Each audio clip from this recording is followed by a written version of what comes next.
Hi everyone, I'm Whitney from Sugar and Sparrow, and today I'm showing you how to make this gorgeous vintage Halloween Lambeth cake with spooky sprinkle accents. This video is sponsored by Joanne and their incredible collection of Halloween food crafting items.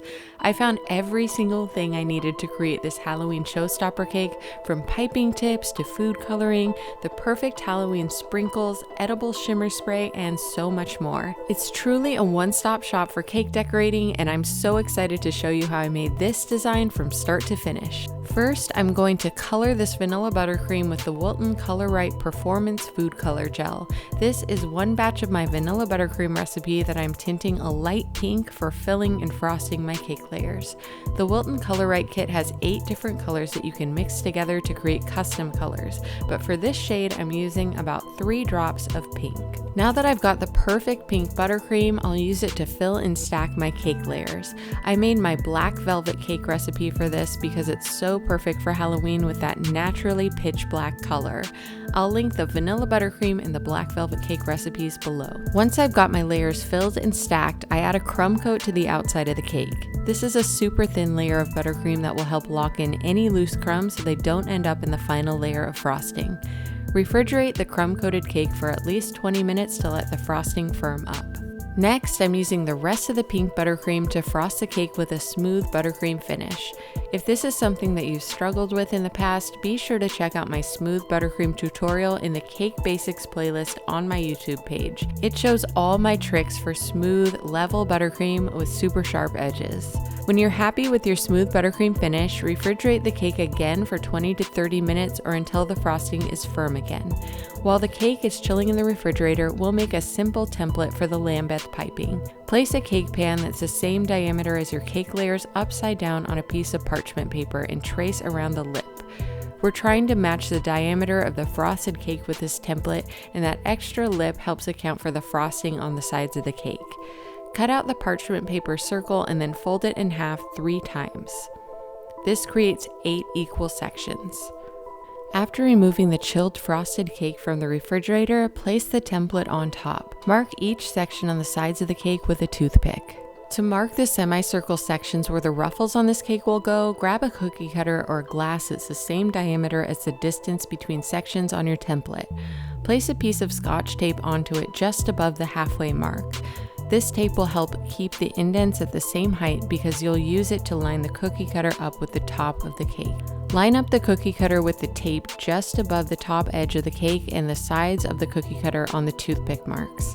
Press it in to create half-circle indents all around the cake. You'll want to store the marked up cake in the refrigerator while you prepare your buttercream for the Lambeth Piping. I'm working with one batch of my vanilla buttercream recipe and the Wilton Color Right kit for the Lambeth Piping on this cake. To create the colors I used, divide the buttercream equally amongst 3 bowls. There's about 1 cup of buttercream per bowl here. In the first bowl, add 5 drops of orange food coloring and mix it in. In the second bowl, add 5 drops of pink and 2 drops of blue to make a purple color. I really wanted to match my nail color with this one, and it ended up so perfect. To create the black color in the last bowl, I added 2 tablespoons of black cocoa powder. This will help create a super dark brown color naturally, so all you have to do is add a few drops of black food color gel to it. With the colors ready to go, it's time for piping. I added half of the black buttercream into a piping bag fitted with Wilton Tip 4B and piped a shell border around the bottom edge of the cake.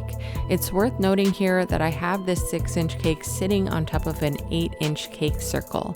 This way I can easily lift the whole cake off the turntable after I'm done decorating instead of worrying about the bottom edge of the cake sticking to the turntable. On top of the black shell border, I piped another smaller shell border using Wilton Tip 32 and the orange buttercream.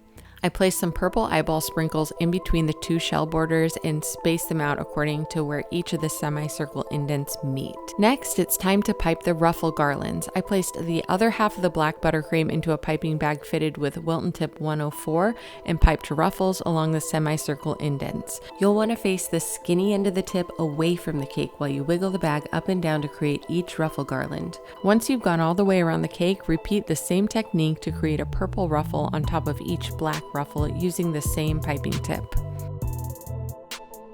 I piped a shell using the orange buttercream where each of the ruffle garlands connected. Then I placed a spider sprinkle on top.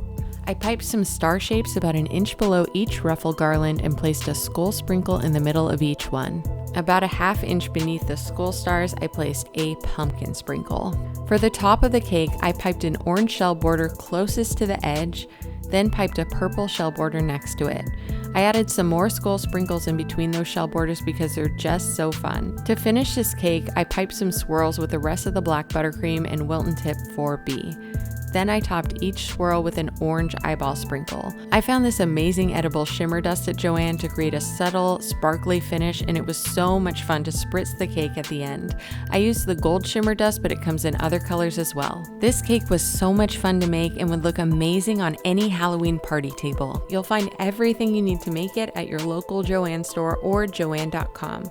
I've linked everything you see in this video, including my recipes, in the video description below. Happy Halloween cake making, and if you love cake year-round, be sure to head to my blog at sugarandsparrow.com for more recipes, decorating tutorials, and design ideas.